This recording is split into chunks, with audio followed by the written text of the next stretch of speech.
Hello friends, आज का topic है ट्रेडिंग ऑन इक्विटी। ये बच्चों में ज़्यादा कंफ्यूजिंग रहता है कि ट्रेडिंग ऑन इक्विटी का मतलब होता क्या है। बहुत कंफ्यूज रहते हैं बच्चे।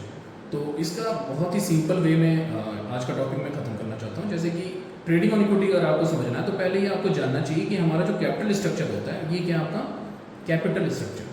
तो कैपिटल स्ट्रक्चर में आपका एक ओन फंड होता है, एक बोरोड फंड होता है। तो this is own fund, this is borrowed fund. अगर आपका own fund is less than borrowed funds, if your own fund is less than borrowed fund, then it is known as high capital gearing ratio. इस case में आपको trading on equity होता है। जब आपका owned fund आपके borrowed fund से कम होता है तो इस केस में आपको ट्रेडिंग ऑन इक्विटी होता है। तो ट्रेडिंग ऑन इक्विटी का मतलब होता क्या है, पहले तो क्वेश्चन ये रहता है। ट्रेडिंग ऑन इक्विटी का मतलब full utilization. Trading means full utilization और benefit. Trading on equity means full utilization और benefit on equity. Full utilization और बेनिफिट ऑन इक्विटी। कैसे बेनिफिट आप कमाते हैं इक्विटी पे? तो जब आपका ओन फंड कम हो और बोरोड फंड ज्यादा हो। तो अच्छा, दो रीजन बताने मुझे भैया, ये कैसे होता है, ऐसे कैसे हो सकता है? तो मैं बता रहा हूं कि बोरोड फंड जब आप लेते हैं, when you take the borrowed fund, तो you have to pay the fix rate of return, ठीक है।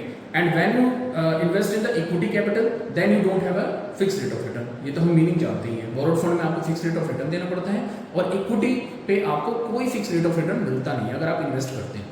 सपोज करो कि you have earned 1 lakh rupees, a firm has earned 1 lakh rupees and the person has invested 6% debentures investment 5 lakh। किसी person ने 6% debentures, ये नाम है debentures का, उसमें इन्वेस्टमेंट किया है 5 लाख रुपए।